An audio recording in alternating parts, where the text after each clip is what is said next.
Peace and blessings to the family. It is me, Coach 67 Sports TV. Shout out to the awesome and amazing LDBC, Lions Den Broadcasting Community. Shout out to the Louisiana Sports Network. Shout out to the greatest university in the world, the Southern University, home of the mighty Jaguars. And I want to send a special shout out to Envision Photography and Videography.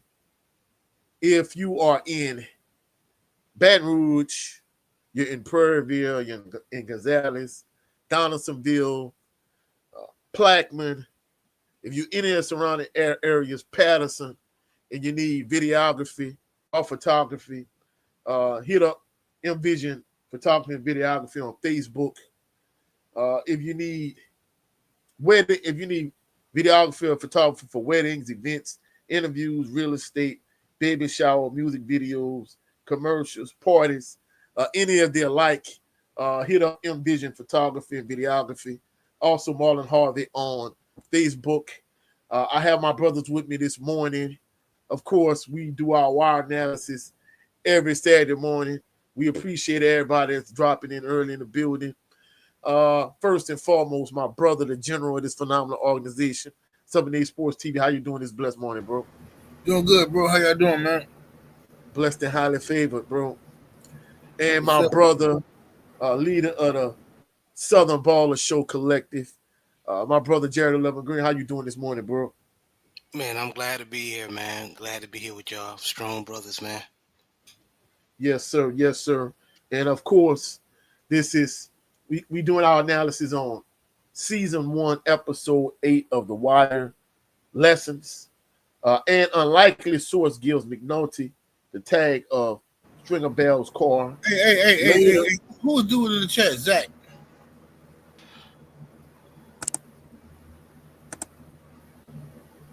I don't know who Zach is. He's I have an somebody. idea. All right.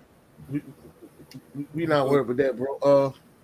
An unlikely source gives McNulty the tag of Stringer Bell's car. Later, Omar earns his loose cannon reputation. So let's break down this particular episode. Again, this is season 1 episodes.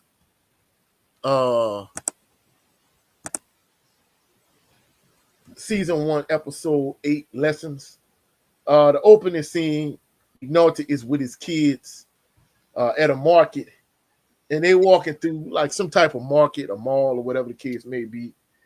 And McNulty sees Stringer Bell, and he tells them, we're gonna play the spy game. And he involves his kids in the tailing of Stringer. The older of the two kids get the plate number, but he loses his kids in the process. Next, the unit is talking about both payphones being taken out of the courtyard and hides a plane.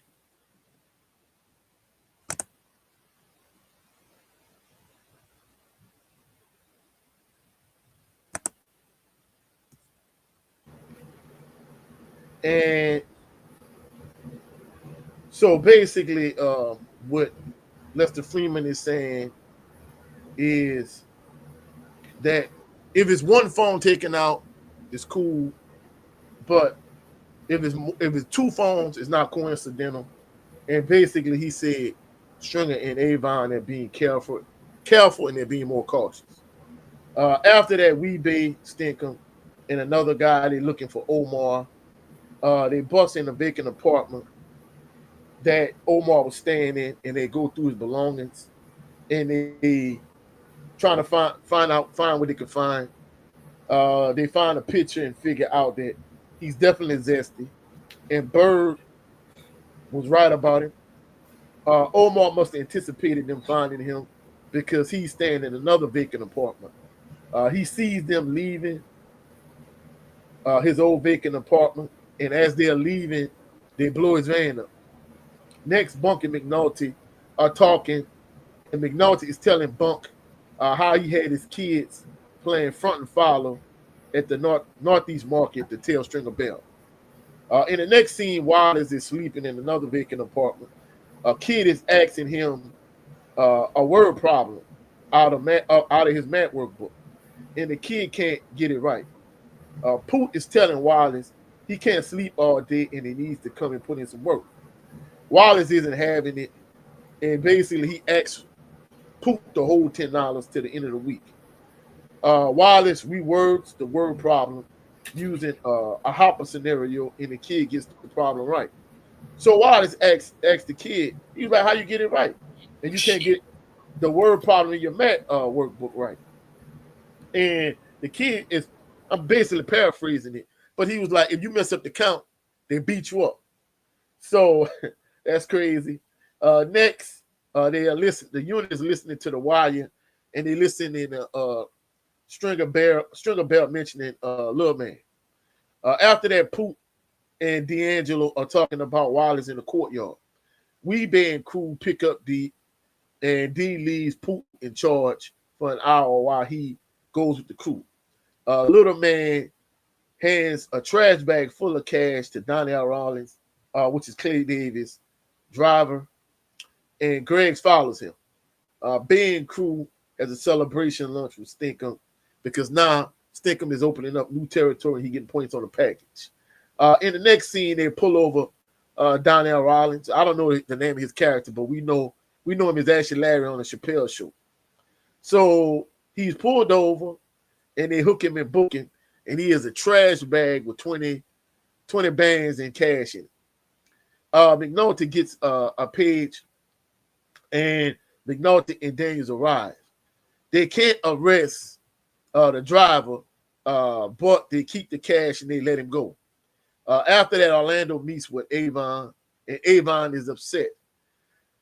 So Avon found out about Orlando's side hustle, and he touches him up for it. Burrell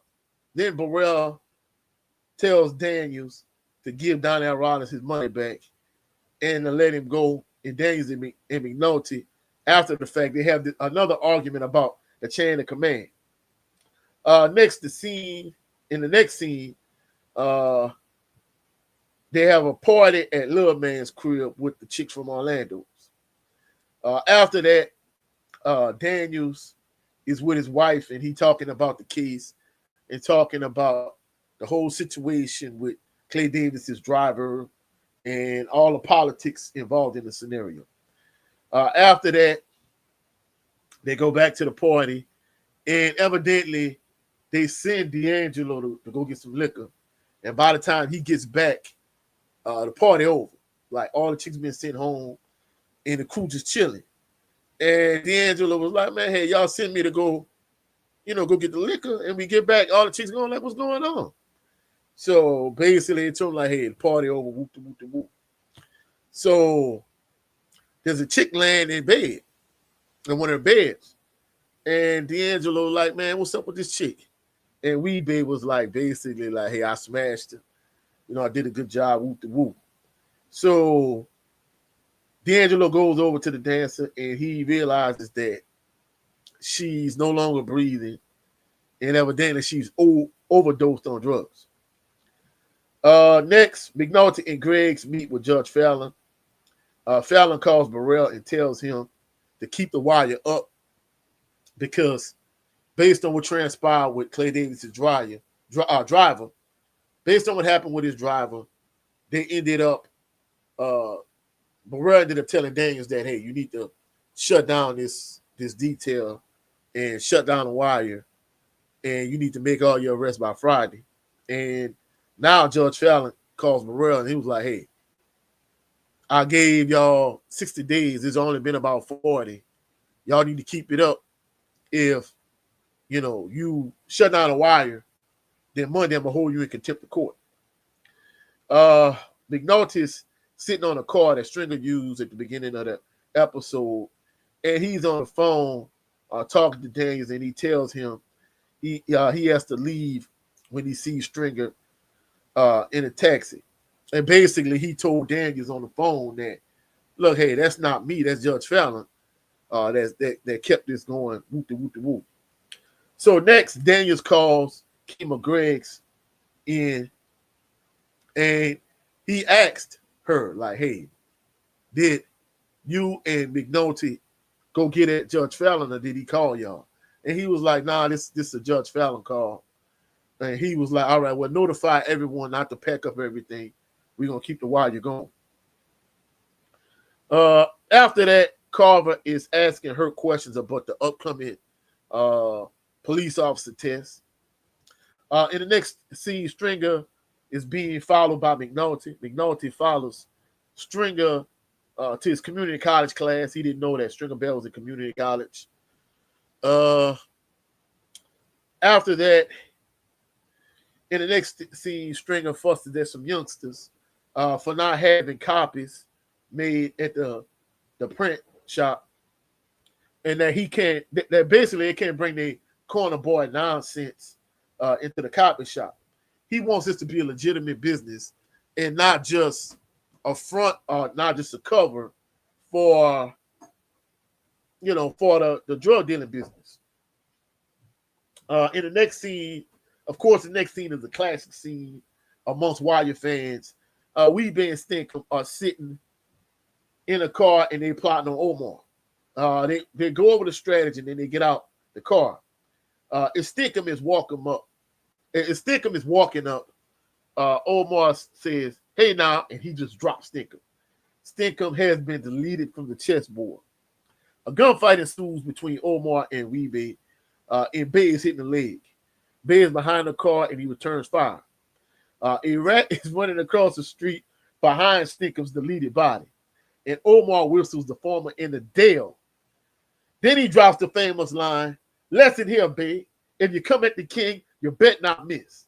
And injured Weebay hops away, and as the sirens go off. Next, Freeman and Greggs are listening to the wire about Weebay being shot and Stinkum being deleted. Freeman says it hurts their case since Stinkum has been deleted because they pop Stinkum with the 4G packs. So basically, the fact that Stinkum has been deleted from the chessboard, it weakens their case against the Barksdale organization. After that, Avon has a meeting with his people, and he increases the bounty on Omar's head to 10 racks. So it went up from 6 stacks to 10 stacks now. And now he's saying, hey, anybody can collect it, not just his own people, not just Barksdale organization people. Freeman, Greggs, and McNulty, now they're questioning Omar, and of course, Omar lying through his teeth. He's saying that he didn't know who dropped Stinkum, or Bay getting shot in the leg, and we know he know. So it goes to show you how the 180 and the contrast that he made from when he dropping Dime and he snitching on Bird to now that he caught in the crosshairs and now he lying through his teeth. D and his pretty little love interest, they at the spot and they're talking about her friend that she does not know has been deleted yet or is no longer breathing in on this side. So D is complaining about the dope game, and she tells him to get out the dope game. Now she complaining about the dance game, and he telling him to get out the dance game. So they start making out, and then D'Angelo gets a phone call and basically saying that Stinkum has been deleted. Then McNulty is explaining the bunk that Omar has deleted Stinkum and the problem that it causes for him in the unit in the entire case. The next scene, they're at a bar after they had their conversation, and basically Bunk had to go explain to one of the other guys in his unit that he could get his shooter, but he's gonna have to do it down the line based on what transpired with Stinkum and Omar and the whole nine. Greggs tells Freeman she messed up with the Omar and Bird case, and she basically told Freeman that she told Omar that they needed an eyeball witness, and as a result, Omar volunteered information that she volunteered information that Omar didn't know, So basically, she thinks she might have messed up. And Freeman was like, yeah, you messed up but a little bit. It's not a huge screw up. And he tells her that interrogation of a witness, suspect, or whatever the case may be, is not an exact science. You kind of have to feel your way through, and you have to use your gut instincts in those particular scenarios. McNulty gets a call, and he gets a call from the chick that that Bunk had eyes on at the bar. And while he was at the bar, McNulty ran interference for Bunk. And not only that, he called Bunk's wife so Bunk could get the number. So I guess Bunk ended up going to the chick crib or telly, probably her apartment. It looks like her apartment more than anything. He ended up going to her apartment. He ended up smashing. So now the chick is calling McNulty from, the chick calling McNulty from her apartment and telling her like, hey, come get this food. So he pulled up to the spot, and McNulty is like, hey, what's going on? So, of course, he had already asked her, like, how you got my number? And Bunk gave it to her. And he was like, what's going on? And she tell McNulty that this fool Bunk done set off her fire alarm twice. What he done is he went in a bathroom, locked himself in the bathroom, and tried to set his clothes on fire because he wanted to set all the evidence on fire. He didn't want leave any like DNA from the woman. He didn't want to leave any hair or the scent of her or whatever on his clothes. And I'm thinking to myself, okay, bro, like, what the heck is going on? So they're going to show you that he's drunk and he didn't think everything through. Next, Omar is outside of Orlando's and he kissing the spot. He looking for Avon or any members of the Barksdale organization.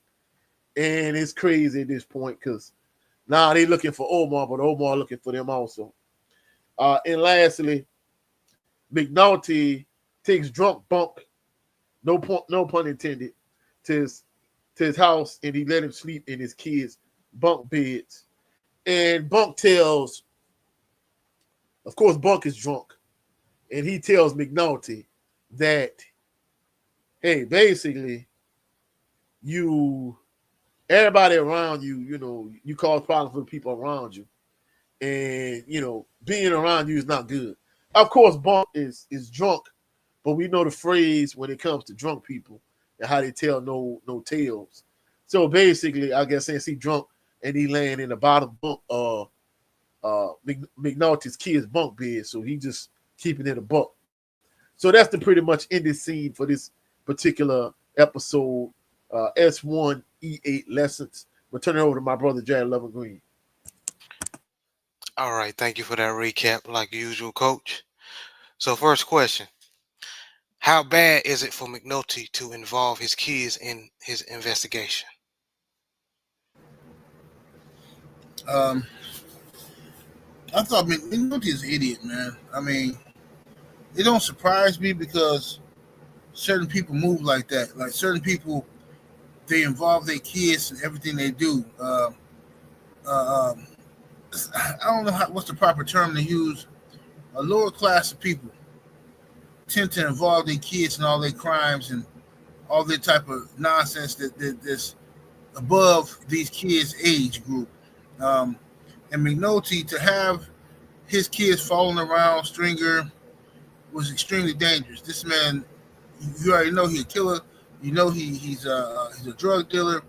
You know all this stuff, but you and your wife already beefing about your parenting, and you take your sons and have them play cops and robbers and investigators is kind of ridiculous. Had something bad happen to them kids, had Stringer snatched up one of them kids and took him and hold him hostage, then what? It's craziness, man. But that's McNulty. He willing to go through any lengths. Do anything, yep. Yeah, he willing to do anything to win, and that's dangerous. It's on some instances you can say it's commendable. Oh, I respect him because he's willing to do whatever it takes to win. But he's also willing to cheat. He's willing to put other people in harm's way. He's willing to lie. He's willing to falsify evidence. He will do whatever it takes to win, and those people are dangerous. Well said. Yeah, I agree. Yeah. Or maybe he thought because it was a lot of people around, he could pull that off. But like you said, what if, hypothetically, if Stringer, recognized that was his kid? Oh, that's Officer McNulty kid. I'm a, I'm a plan something, you know, in the future. So yeah, you're right. You're definitely right. Coach, what's your thoughts on Man, this dude, he on that with this move? here, he stepped way over the line. And it just going to show you from a parenting standpoint that his wife was right. This is a scumbag, trash bag move. Man, how you involve your kids in something like that? And then not only that, he ended up losing them. So imagine if something, like 7-8 was saying, imagine if something more major would have happened. Man, hey, the judge probably wouldn't allow him to see his kids at all, even if something would happen and they ended up being all right after the fact. Man, basically he would have been in a lot of hot water. So at the end of the day, man, this dude is a scumbag. This dude is a trash bag. Like, man, look, bro. Kids should be off limit. And if anything, as a parent, you go above and beyond to protect your kids, put your kids in the best position possible. Instead, just because you won't get Stringer Bell and the boss of their organization so bad, you put your kids in harm's way. Like, man, what the hell are you doing, bro? Man, to me, it's beyond me. This dumb as hell, bro. I agree. I definitely agree. Moving on to question 2: Why can't teachers make school more relatable for inner city kids the way Wallace did?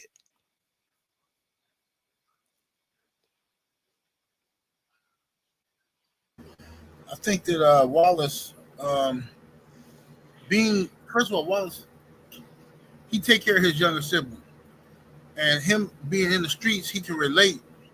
Them being from the same environment, he can relate the struggle Hmm. to. He can relate that struggle to what these kids are going through. So, uh, if they have a math problem, Jack and Jill went up the hill, whatever the case may be, he know how to take that and turn it into Keisha and James. You know what I'm saying? And make it relatable to the kids, because a lot of times what they say, like SATs and other things, are culturally biased. They say, right, and what they mean by that is they're using terminology and words that a lot of kids in the black community or in other communities may not know what these terminologies mean. They can't relate to that. You know what I'm saying? If you talk about you know, mom and dad went to their beach house, right? And that's a scenario. Like most black kids, like the beach house. Fuck, what's the beach house? What's that? Now another kid might be able to take that and translate that into, oh yeah, that's the vacation home, but that's not everybody's reality. See what I'm saying? So it can become confusing to a lot of kids in the black community. So what happens is Wallace, being from the hood, and his siblings being from the hood, he can take complex situations and translate them and relate them to the youngsters. And that's something that I personally took pride in being able to do. When I always been able to do it. Really, I can take something that I learned and translate it to somebody who don't know it, and then they look at it and say, Right. "Oh, okay, that's dope. Okay, I understand. I get it." And that's why when I was a Muslim, they had me. They chose me, at least, to teach young Muslims. There's a lot in the rules and regulations of Islam and all that kind of stuff, because they felt like I had a gift of communication. You know what I'm saying? So yeah, well, Wallace, what he's doing is he just communicating um, what he knows in the simplest form. A good teacher can do that. Um, a lot of teachers can't, though. So you can have plenty of knowledge all you want. You can have all the knowledge in the world. If you can't take that knowledge and make make everybody understand what you're talking about. You know what I'm saying? It's pointless. I mean, you just smart. You smart for no reason. You got all this knowledge, but you can't teach it. You know what I mean? You know, so Mm. yeah, that's my opinion. Oh, good opinion. Because all three of us probably have this, can agree. We've met teachers that's in the field that they're very smart, but they do a poor job of relating to their students or breaking it down for their students to understand, especially if they're coming from different backgrounds. So, yeah, you're right. Uh, Coach, what's your opinion? I ain't gonna lie, that was an excellent answer. Uh, 7A stole a little bit of my mojo on that one, but he's 100% accurate. As a teacher, like he said, a lot of teachers have knowledge of the content area, but they can't break it down to the point where it's relatable to their students. And from a standardized test standpoint, that's why a lot of kids from lower urban socioeconomic environments, why they struggle on these standardized tests, because they can't relate to like a lot of word problems, so on and so forth. And just to kind of give you an example, for me personally, like when I was in grad school with Southern in this a leadership program, us teachers was telling different stories in this one particular class. And this one teacher, he was teaching in a hood school, where I kind of frequent those areas in terms of I had to go in those areas and do field experience, these rough neighborhoods or whatever the case may be. And he was talking about how he was teaching biology, and basically he had to use, drugs and drug terminology in terms of, because in that class they were working with a triple beam, and of course some of the kids in the class actually knew what a triple beam was because they needed to actually know how to use one. And he, broke it down to where they could understand it. And, some of the other teachers, because even though, it's Southern, like in his grad class, they had white teachers, they had other teachers, basically the white teachers and the black teachers that were at more like high performing schools, the schools that's 10 out of 10, 9 out of 10, 8 out of 10, they looking at him like, man, dude, this is some hood, ratchet, ghetto stuff. And from a teaching perspective, I'm thinking to myself, these teachers that's at these high performing schools, they so out of touch because he made it relatable for the students in his high school class, and later on we're going to see, I don't want to give no spoilers, but down the line, how when Prez becomes an actual teacher and he able to use the dice and probability, he able to use the dice and shooting craps to break down probability to his students. He made it relatable for them. And a lot of teachers, they don't have that gift. So they have the knowledge of the content area, but they can't break down the knowledge of that content area in a relatable way for their students. And most teachers, I'm gonna be honest with you, not some, most teachers don't have that gift. And don't get me wrong, some of it comes with time, but a lot of it comes with being in certain teaching environments. You have to be able to adapt and be able to adjust. Well said, gentlemen. Well said. All right. So, next question. Even though Judge Fallon bought him in this time, how bad does it look for McNulty to go back to Judge Fallon again? Well, I mean, they partners at this point. Judge Fallon and Minotti is partners. They crime partners. Minotti is snitching. He's working on the inside, um, talking to Judge Fallon about everything, and everybody knows it. So it ain't even no surprise at this point. I mean, because pretty much every week we wondering about them. So I mean, Minotti know what he's doing. Judge Fallon know what he's doing. The commissioner and everybody know at this point exactly what they're doing. It's just a testament to the police system, the system being rigged. Because why does McNulty even have to go to Judge Fallon to get some stuff done? If these people are criminals and y'all care about cracking down on crime, then arrest the criminals. They don't want to do that. You know what I'm saying? They don't want to do that because, I guess we'll get to it later, but, like they say, follow the drugs, you get the drug dealing. Follow the money, you get politicians. Yeah, yeah. Everybody working together. It's all political. Yeah, you're right. Coach, what's your thought? Yeah, 7-8 is 100% correct.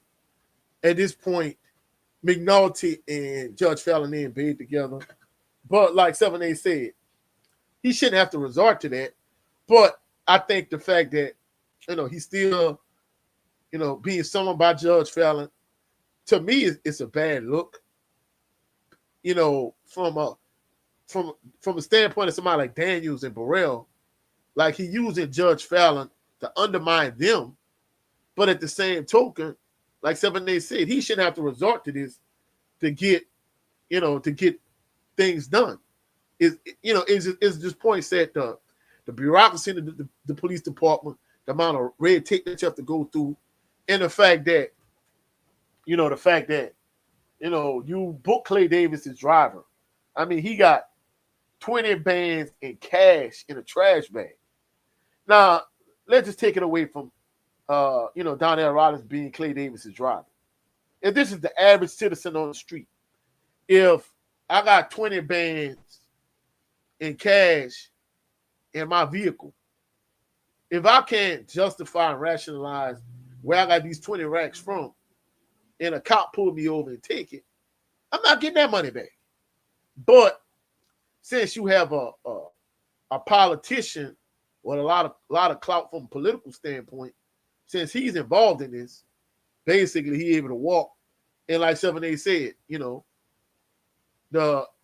these people, these high-ranking, people in the department like, Rawls and Burrell and so on and so forth, they just want the drug dealers. They don't want, everything else attached to it. So you want drugs, you want drug dealers. But like 7-8 said, like Freeman said, a few weeks back, if you follow drugs, you get the drug dealers. But if you follow money, ain't no telling where it's gonna lead. And the fact that it led to Clay Davis, Burrell don't like that. And it makes the department look bad. So that's why he was trying to shut it down. But it's sad that McNulty had to basically undercut them and go to Judge Fallon.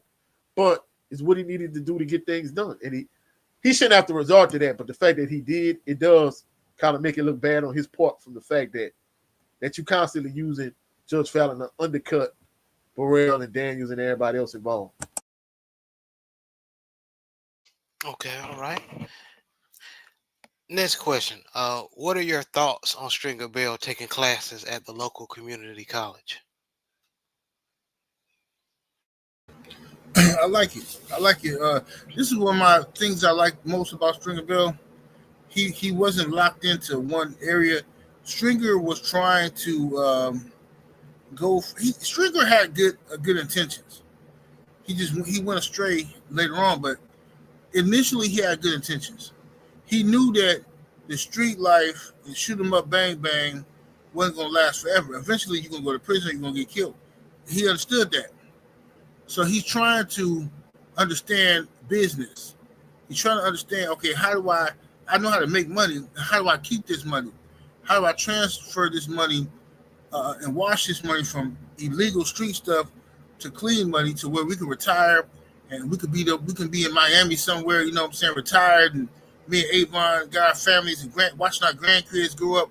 That's how Stringer's looking at this, but other people aren't looking at it like that. So I admire Stringer Bell for taking them classes. He meant well, you know what I'm saying. He meant well. It's just that it ain't for everybody, man. In certain lifestyles, man, if everybody ain't on board, man, it can get ugly. You know what I'm saying? And Stringer messed up anyway because he got on the police radar.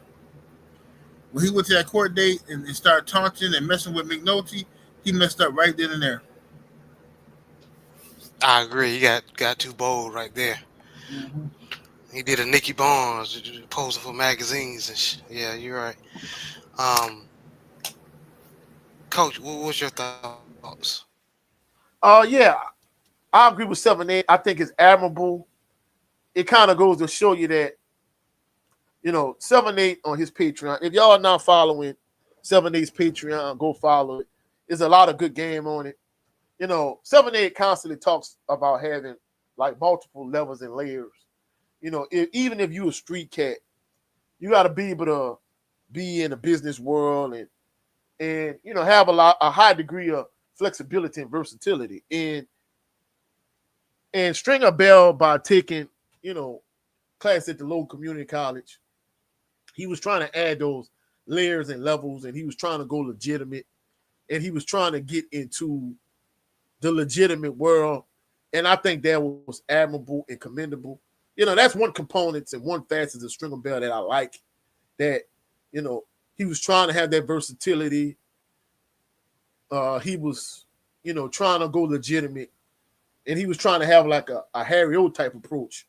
And for individuals that don't know who Harry O is, uh, he was like a drug kingpin in Cali, and he really was the individual that was the financial driving force for starting Death Row Records because, Suge Knight was a bodyguard, and he knew a little bit about the music industry, and he had people around him. But without Harry O's money to bankroll Death Row, there is no Death Row Records. So, he was trying to be like Harry O from the standpoint, yeah, we got all this money. Not only do we need fronts for this money to launder this money, but we trying to go legitimate and be in a legitimate world in terms of having legitimate businesses and have businesses that can sustain themselves and stand alone away from the drug empire. So I like I said, I like that fascinating aspect of Stringer Bell. I just don't like the snake in the grass, grimy scumbag piece of trash individual that he was. That I don't like those components of him, like smashing D's girl and going behind D'Angelo's back and going behind Avon's back to get D'Angelo deleted. I don't like those aspects of it, but in terms of him trying to become legitimate, him taking business classes, him trying to improve his versatility, I like that aspect and component of it. I agree. And shout out to J Bar and Black Fire and straight to the point sports and entertainment. Appreciate y'all for listening in. And Hamza S, thank you for coming in, brother. Lorenzo Bond says Stringer Bell knew that staying in the streets had an expiration date on you. So, however, being a businessman, the sky's the limit for you. Yeah, you're right. But he did. You gonna see when we do go forward in the series. Got a little bit ahead of himself, um, but I agree with you, fellas. I agree. But Hold how? on, bro. Before we Go ahead. continue, I don't want to ruin it. Black Fire 150. It's in a few episodes to come. Yeah, he did. But you when you're watching the show, that's one thing I didn't notice. Like, if you're not paying attention to the little small details, you'll miss a lot, even if you watch it like a couple times. You know what I'm saying? Oh yeah, That's true. and Helms S is right. Like, Harry O gave Denzel Washington his first start. From what I'm understanding, I think he gave like Anita Baker like her start. He was a mogul. He wasn't just like a drug kingpin, but he had real estate. He had like millions of dollars with the real estate. He had a lot of legitimate businesses in the entertainment world. He bankrolled a lot of artists, so on and so forth. No. That's what I was referring to. Black Fire 150. Next season, yeah, that's what I'm saying down the line. But, no, that's what I'm saying. I'm saying I liked the fact that he was going to school and he was trying to improve himself. I didn't like the grinding stuff he did, like smashing D's girl, or I didn't like the fact that he got the D deleted behind Avon's back. I didn't like the grinding stuff he did. And coach, be careful because a lot of people that may watch it may have not gotten that far seeing D. You know, getting Yeah. expired. That's what I said. I didn't want to give too many spoiler alerts. I prefaced it when I started out, bro. Yeah, but you're right though. Yeah, right. It's all good. It's all good. All right. Moving on to the next question. How good of a front do you think the print shop is?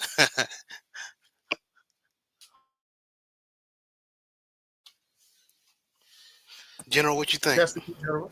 I think the print shop is a good front. It's just I think it's a good front. It really is. I think it's just Stringer is ahead of them guys. So which is gonna be another question later. I gotta answer it now. It's like it's a good front. It's just that the people who work there have to be trained in etiquette. They have to be trained in etiquette because etiquette is only as good as your environment. So if you don't know how to give good customer service, if you don't know how to say yes sir, no sir, and actually serve people, and not this ain't like when you in the pit and you talking crazy to the dope fiends and man get out of here, man, shut up. You can't do that. In this place, this is legitimate business. So you have to know how to talk to people. You have to know how to carry yourself. You know what I'm saying? And Stringer knows how to do that, but a lot of the goofies who later on they're gonna try to have work in there don't know how to do that. You know what I'm saying? But that's a problem with a lot of different businesses. You know what I mean? And I don't want to take this video into that area, but like a lot of people who got these jobs working at Walmart, Target, yeah, they finna get rid of all that. Y'all ain't finna be working nowhere. Walking around the jobs, Mm. walking around smelling like weed, don't know how to do customer service. Somebody asks you a question, hey, where can I find CDs? CDs? What's that? Like, bro, you work? How long you been working here? What's? Can I find a CD? What? I don't know what you talking about, man. CDs, goofies. And let me add to that, 7-8. Them heifers that be late at night at the Burger King or Ooh, Popeyes, and they don't want to be there, so they ain't no more chicken. yeah, There's lying. some there's some line because you don't want to take a big ass back there and get some. Right. Excuse me. Yeah, yeah. You hit a nerve there. I'm sorry, y'all. Yeah, Yeah, let's that's get what they back to. do. Bro, I was in Popeye's line one time, and mind you, I had waited in line for like at least 20, 30 minutes. And then when I finally get up there, I'm like, yeah, let me get a 16-piece family meal.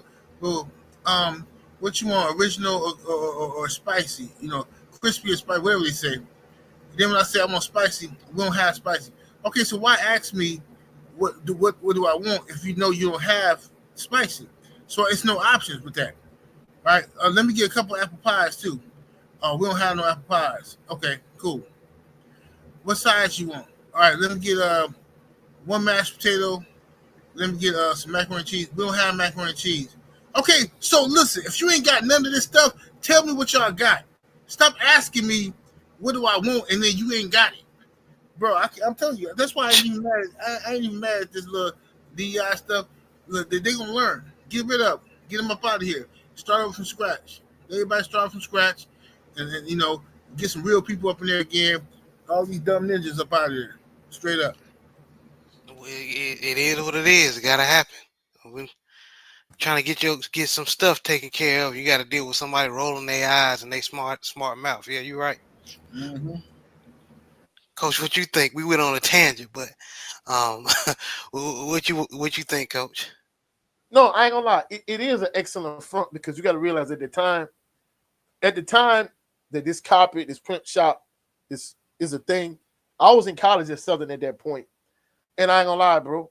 Kinko's used to be packed, and you know, however much money you needed to spend to get stuff done in terms of running prints and copies and this, that, and the third, it was a major money maker from a business standpoint.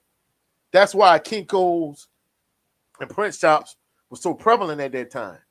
But technology has advanced so much that those places have kind of become obsolete because the crazy thing about it is when I was at Southern, the Kinko's, I went to this Kinko's because I had a presentation and I ended up, spending like a little piece of cheese, for a college student to have printouts for everybody in class while me and my partner was making our group presentation. So we needed you know uh, a printout for the teacher and for all the classmates because we were in this group and we were doing this presentation. So it definitely was, it was a good money making, a good front, and a good legitimate business for that time frame. But 7-8 is right because, what he said, it kind of struck a nerve with me too. See, I'm not gonna lie, I'm in South Louisiana. Popeyes, even if, they, because I remember some years back, I was working for my uncle that's in the den, he had a stroke some years back. And, but when he was healthy and I was working for him, we went to my for Mardi Gras, we went to Popeyes because uh we wasn't off that day, we was working. And basically they didn't have no chicken tenders, no meat, no French fries. All they had was biscuits and rice dressing. And he was like, man, basically y'all might well shut down. But he right from a customer service standpoint when you go to these different places, because I'll give you an example. One Saturday, Nick J and 7-8 had this show about like sitcoms of the 90s. They was talking about, the Cosby Show and Different World and so on and so forth. Well, Southern had a home game that day, and in fact, it might have been Southern homecoming. I don't know, but Southern had a home game, and I was going to the game, but I was listening to Nick J and 7-8 chop it up, and it was a dope show, excellent conversation. So I was running late. I was coming to pick up my mom, and I stopped by Wendy's.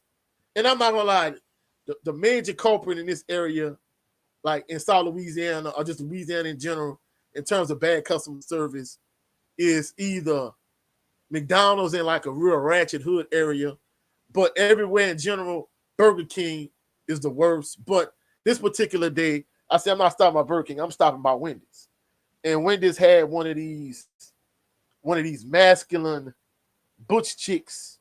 She definitely clearly was a stud. And I told her, hey, I want such and such. She didn't hear what I said. And instead of giving me like regular nuggets, she gave me spicy nuggets. So I'm like, look, hey, I asked for spicy. I asked for regular nuggets. Whoop-de-whoop-de-boo. And I hear in the background flashing out, cutting up. She wasn't directing it towards me, but she telling it to her other employees in the back. I'm thinking to myself, yeah, you might look like a man, and you talking real tough or whatever, but if you came out and disrespect me, I'll whoop your tail up in his windows, you know what I'm saying? But I don't even want to be in that type of situation where I'm dealing with these goofies. And, because I heard 7-8 say one time on one of his shows that, he's not a big fan of Chick-fil-A. I ain't gonna lie, to me, I think Chick-fil-A and Raising Cane's about what and what, but the thing that separates Chick-fil-A from everybody else is customer service. So if you notice, you go to Chick-fil-A, you don't never see ratchet individuals up in there. It's always in like real nice neighborhoods. Like in this area, like the real nice areas in Baton Rouge, the real nice areas in Ascension Parish. It ain't never in no ratchet hood. So that's the thing that Chick-fil-A really known for, more so than chicken sandwiches, is customer service. So that's what a lot of these hoodlum ratchet Negroes and these these ninjas from the hood can learn. If you had Chick-fil-A customer service, no matter where you work there, whether it's Walmart or McDonald's or Burger King, Popeyes, Wendy's, wherever, you get a lot further,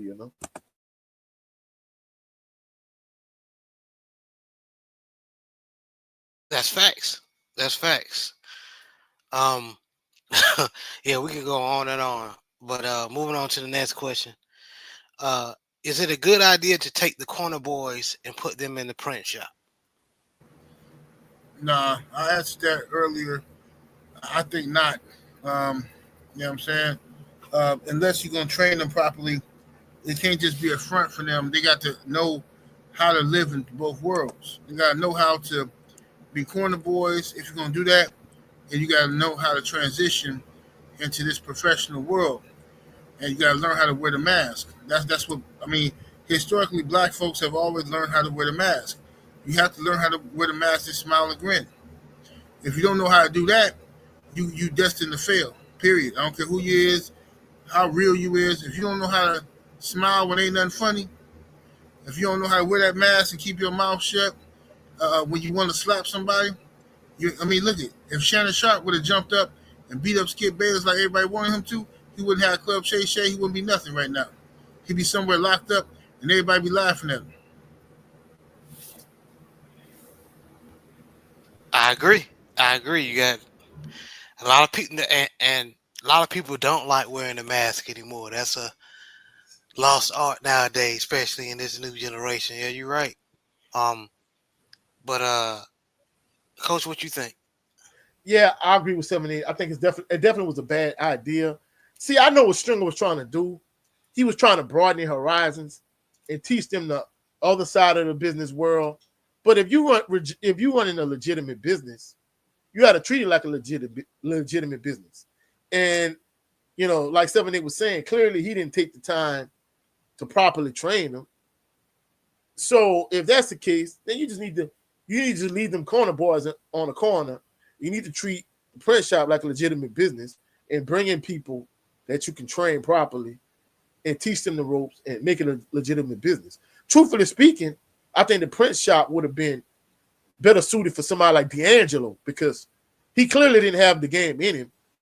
That's what he needed to be. He needed to be somewhere like the print shop or somewhere away from like the real game itself. But I didn't want to touch on it too much because I know that's one of the upcoming questions. Right, right. Um, Next question, fellas. What are your thoughts on this classic scene between Omar and Weebay?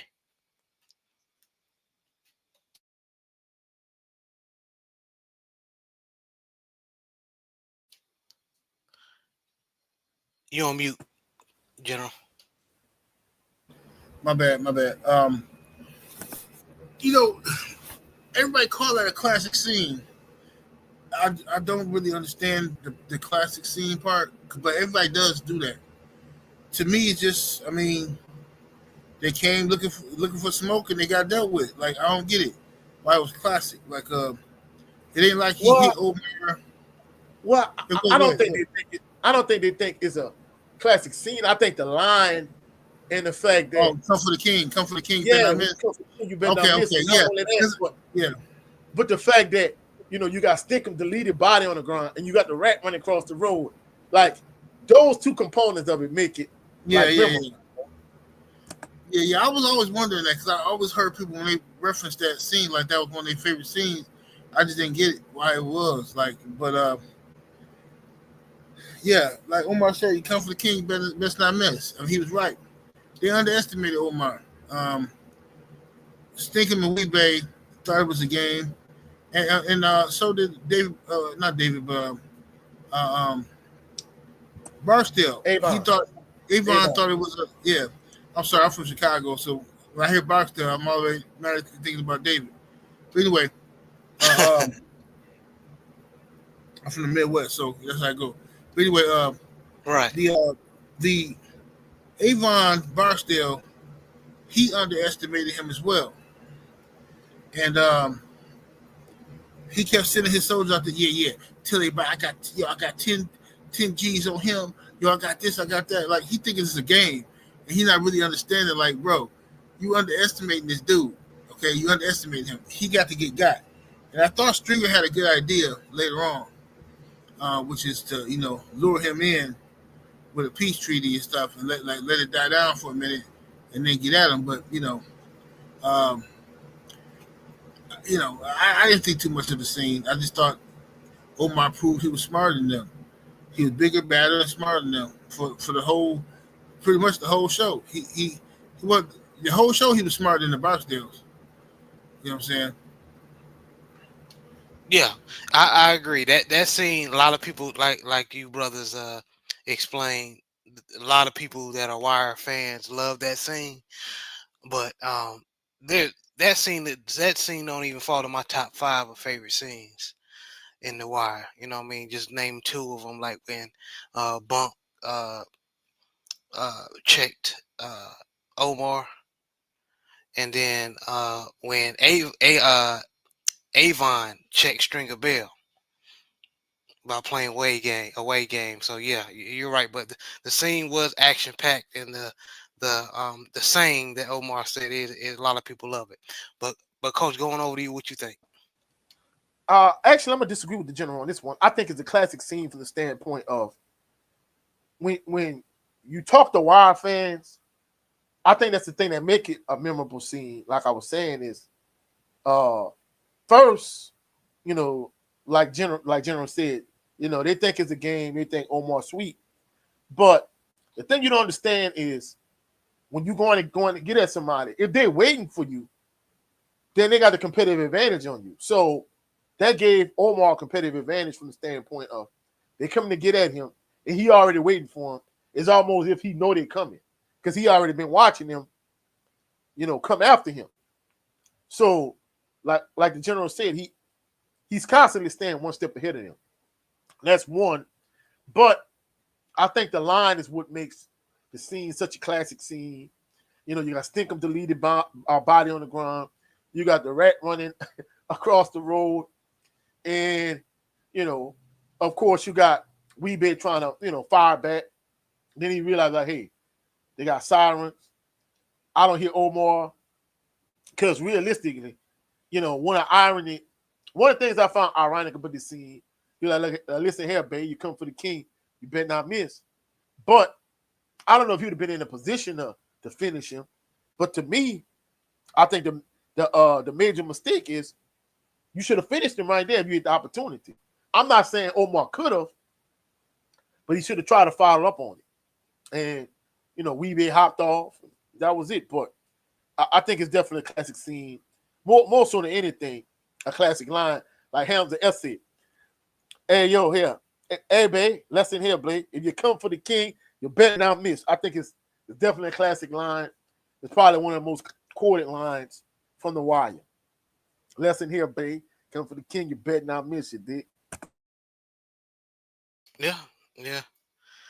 But yeah, I hear you. But the Wire is so like good, man. All the series, in my opinion, there's that scene is funny. That scene don't even reach my top 5 of classic scenes, but to each his own, But right? like you said, it's such a great show. You got so Mm-hmm. many memorable things from it. You can't really go wrong, Yeah, you can't. You really can't. But next question: if Bird is with them and not in prison serving life, do you think they get the best of Omar? That's a good question. No, not me, because well, that is a good question, but no, because I think Omar was smarter than them. Um, Omar knew more about them than they knew about Omar, and he always seemed to be one step ahead of them. He would sit back and watch them, scope them. He had the advantage over them because they were arrogant, fat. You know what I'm saying? When I mean say fat, I mean like rich. You know what I'm saying? They sitting back like, oh man, ain't nobody gonna mess with us. Who would dare mess with us? So that's why they kept underestimating Omar. I think Bird would have suffered the same fate as Stinkum. I don't think he would have been able to do nothing to Omar either. You know what I'm saying? I mean, think about it. Omar survived the Barksdale family. He survived Marlowe. He survived Prop Joe and them. He got by a youngster that he wasn't even expected. Some youngster on a humbug. So I Man, mean, yeah, I can't stand they wrote that way. Yeah, you're yeah, right. that was ridiculous. That was ridiculous. Yeah, Hamza S, you right. That's actually one of my top 5. Hamza S. My name is my name. Where Marlo got pissed that Chris and them ain't tell them that Marlo talking crap about him in the street. Yep. But coach, what you think if Bird wasn't in prison? Uh, you think they they have the best of taking out Omar? Yeah, I think the fact that he was watching them and he anticipated them coming, that gave him a competitive advantage. That gave him a competitive advantage on them. So he had to drop on them already. But I think if you add another shooter like Bird, I think it makes it a lot harder for Omar. You got Bird. Just say he pop stick him and he dropped it, right? Then Bay and Bird react. Now you got to fight your fight with 2 people instead of 1. At that point, I think it makes it harder for Omar. I still don't think they would have been able to get him because just think about it. I don't want to spoil it too much, but towards the end of the show, Chris set a trap for Omar, and Omar still ended up getting out of it. So I don't think they get him. but I think it makes it a lot harder for him, though. Oh yeah, and like y'all said, man, the fact that Kennard took Omar out is just insane to me.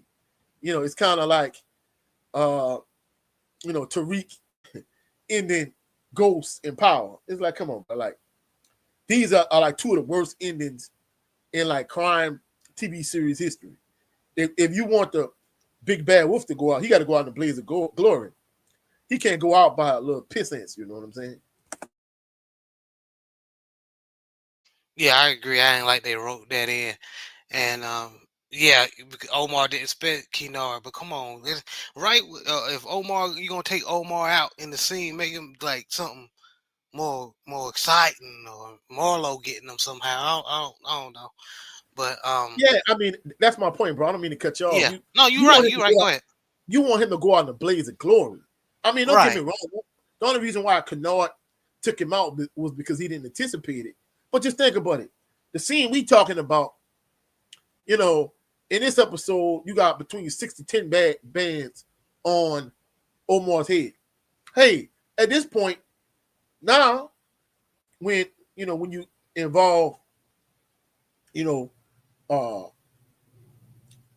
uh Stansfield and Chris and all of them, like the bounty up to 100 racks. So his head should have constantly been on the swivel. He should have anticipated somebody was going to always be trying to take him out because they put 100 racks on his head. So I don't understand how you let this little pissant take you out. And you're supposed to be the big bad Omar. Come on, bro. It's contradictory in my opinion, though. Yeah, I agree, man. Moving on to the next question. When a street guy like Weebay is shot, where does he go for medical attention? Well, unfortunately, he can't go to the hospital. Really, um, can't really go to the hospital depending on the circumstances, because police can be asking you questions and stuff like that. Or unless if you are going to go to the hospital and you don't have no warrants, you already know you got no warrants, and you wasn't in no shootout with the police. If you got shot by Omar or something like that, and assuming you had no warrants, then you could go to the hospital theoretically and say you got robbed. Say somebody try to rob you, make up some fake description or something like that. Somebody try to rob you, and you got away from them. They start shooting, and they hit you in the leg. You can say that, but most 9 times out of 10, if you're working for an organization like the Barstow family, where y'all got that kind of money at your disposal, then you're supposed to have somebody on hand, after hours, nurse, doctor, or several of them that get paid cash to come in and help you out, and got medical kits and stuff like that to take care of y'all, to the best of their ability. You're supposed to have somebody like that on call that work for cash. You know what I mean? If you big as the Barksdale family, you know what I'm saying. Even Omar will have somebody like that. He should. You know what I mean? So I would think that's where Weebay would go. Okay, Coach, what you think? Hey, I think that was a great answer because I always kind of wondered the same thing myself. To me, it was like a non-threatening injury, right? And it's non-life threatening. And to me, even if you're a criminal, just say I live in Baton Rouge. It might seem like a stretch. To me, I don't see if it'll be an issue to go all the way to New Orleans to go to a doctor to get medical treatment. I mean, it's far enough away, it shouldn't be an issue. But like 7A said, if you're a criminal, you got warrants. To me, I always notice these shows, they always got somebody that could, fix and patch on them. But the thing about it is, if it's a life-threatening injury, what you gonna do then? That was the thing I always wondered in these type of scenarios. Okay, all right. Um, Next question, fellas. Do you think increasing the bounty on Omar was a bad idea? Um, I don't think that it was a bad idea necessarily. I just think that because I mean, I keep saying David. My God, Avon is looking for Avon's a street dude through and through, and he think everything can be handled with muscle and money. So he not looking at it the way Stanway Stringer and other people are looking at it. He not really a great chess player, right? But he played checkers. He the king of checkers. King of checkers. Now he gonna destroy you in checkers, but playing chess, out thinking, out maneuvering, that's not really Avon's forte. And which is why he gave himself in a lot of trouble. But I didn't have a problem with him upping the bounty. I just think it was another way possibly they could have dealt with Omar, which is he could have set some traps for Omar. He could have set some traps. He could have had a few dummy stashes. Me personally, I probably would have set up a few dummy stashes and stuff like that, and put word on the street. We got a new package coming. It's a crazy package coming. Woo woo. And it'd have been fake. It all been fake dope. But I would have because Omar scoping you. But see, I don't know if Avon know this yet. But Omar scoping you, I would have set the whole thing up, and just had people waiting on him. But I think they did that later. And it still didn't work out. Still didn't work out for him. So I don't know, man. They got Omar like Batman. He like the ghetto Batman or something, bro. Right. Right. Coach, what you think? Yeah, I ain't gonna lie. Like Stringer said, I think it was a bad idea from the standpoint that he made it way more personal. Once you deleted Brandon, now, Omar trying to get it back in blood. So now it's up and it's stuck. It ain't coming back down. So it's escalated to the point where, Omar trying to get his shake back. Avon want his shake back for y'all robbing him. And, now y'all at war. And, like the general said, it's kind of like, I don't know if y'all ever saw the movie Four Brothers with Tyrese and Andre 3000 Right. and Mark Wahlberg. It's kind of like Victor Sweet. He just keep hiring goons and goons and goons and goons. But like 7-8 said, if you got a person that's a thinker and they could think 5 moves ahead, all the money in the world, all the muscle in the world, it's not going to beat that person that's thinking 5 steps ahead. You know what I'm saying? So he think he able to just keep sending goons, and he don't even realize later on in this episode, Omar sitting on Orlando's. He waiting for y'all to touch down so he can get y'all. So at the end of the day, like an infinite amount of goons and money and muscle ain't gonna get the job done. Like you got like 7-8 said, you got to be able to play chess instead of checkers, and you got to be able to think 5 moves ahead. Good point. Okay. Last question, fellas. Rate this episode on a scale from 1 to 10, and give us your thoughts on this episode. From 1 to 10, I would give this episode a 7 to 8. Good episode. I think it fit perfectly into what's going on. It definitely wasn't a boring episode. And I got one question though. When what's his name? What's the dude name? The black cop, chubby dude. Bunk. Bunk. Yeah. Bunk. I keep forgetting it. When Bunk had all his clothes in the tub, was that doo-doo on his clothes? No, he tried to set it on fire. He tried to set it on fire. Oh, okay. I couldn't remember the episode. I couldn't remember. Yeah, because I ain't watched the series in like 2 years. Yeah, him and McNulty, they was at this bar and they got wasted, right? So Yeah. Bunk saw this chick and he wanted to smash. So Bunk was like, hey, call my wife and tell her. And McNulty looking at him crazy, like, nah, man, I don't want to do that. He was like, look, hey, bro, when you was cheating on your wife, I did it for you. So run interference for me. Call my wife and tell her, whoop de whoop. So he went back and he smashed the chick. And he done got so wasted, instead of him just saying, well, hey, I'm going to try to go home. He went and locked himself in the bathroom and tried to set his clothes on fire. And he kept setting the fire alarm off. So that's why the chick called McNulty and like, look, hey, come get this dude. And he was like, who is this? He was like, hey, this the chick your friend saw at the bar. He was like, well, how you got my number? He was like, your man gave me your number. So he tried to set his clothes on fire. Okay, yeah, I couldn't remember. I can't remember. He was like leaning over. I didn't know if he threw up on her, if he doodled. Like, what is that, man? I couldn't remember what he did. Okay. Hey, Real sweet like episode. Lorenzo Bond said, he said Buck said this. He was like, "Hey, I'm trying to burn it and get all the evidence off it." Talking about he got the female DNA on her Right. juices, her hair, her scent, and I'm like, bro, man, you crazy. Yeah, wild. He wild. Buck, Buck was Buck was wasted. But anyway, as for me, I agree with the general. I give it a 7 or 8.